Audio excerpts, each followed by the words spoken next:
gitu. Nah, sekarang yang jadi masalah adalah kita ini siap apa enggak sih untuk digitalisasi gitu. Kemarin Oke. Pak Presiden bilang bahwa oh kita akan punya Inagov gitu. Kita semuanya akan mendigitalisasikan semua aspek kehidupan layanan pemerintah kepada masyarakat. Kita siap nggak sih saat sebenarnya gitu.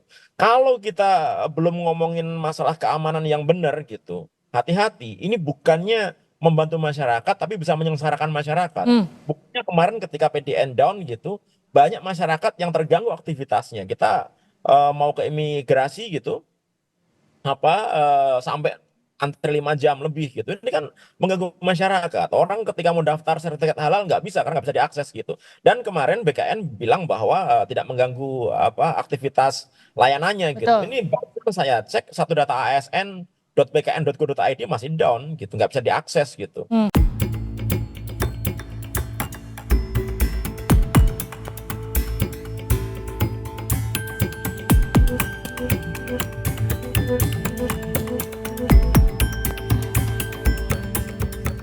Terkait dugaan kebocoran 4,7 juta data pribadi PNS, Lembaga Riset Keamanan Siber Cisrek sudah melakukan verifikasi secara random pada 13 ASN yang namanya tercantum dalam sampel data tersebut melalui WhatsApp, dan menurut mereka data tersebut adalah valid.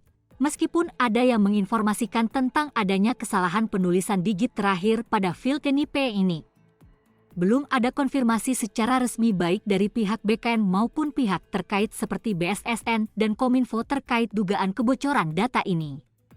BKN sendiri sudah melakukan MOU dengan BSSN untuk memperkuat data SN dan meningkatkan kualitas perlindungan informasi dan transaksi elektronik pada tanggal 3 Oktober 2022, namun MOU ini hanya berlaku selama 1 tahun dan berakhir pada bulan Oktober tahun 2023.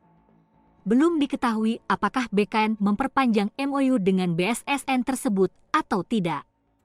Dengan semakin seringnya terjadi kejadian kebocoran data pribadi, hal yang perlu segera dilakukan oleh pemerintah adalah membentuk Badan Pelindungan Data Pribadi sehingga bisa diambil tindakan serta memberikan sanksi kepada PSE yang mengalami insiden kebocoran data tersebut. Selain itu, harus dibuat aturan yang tegas bahwa PSE yang tidak bisa menjaga sistemnya harus bisa dikenakan konsekuensi hukum baik itu PSE publik maupun privat, karena jika tidak maka PSE tersebut tidak akan jera dan akan memperkuat sistem keamanan siber serta SDM yang dimiliki.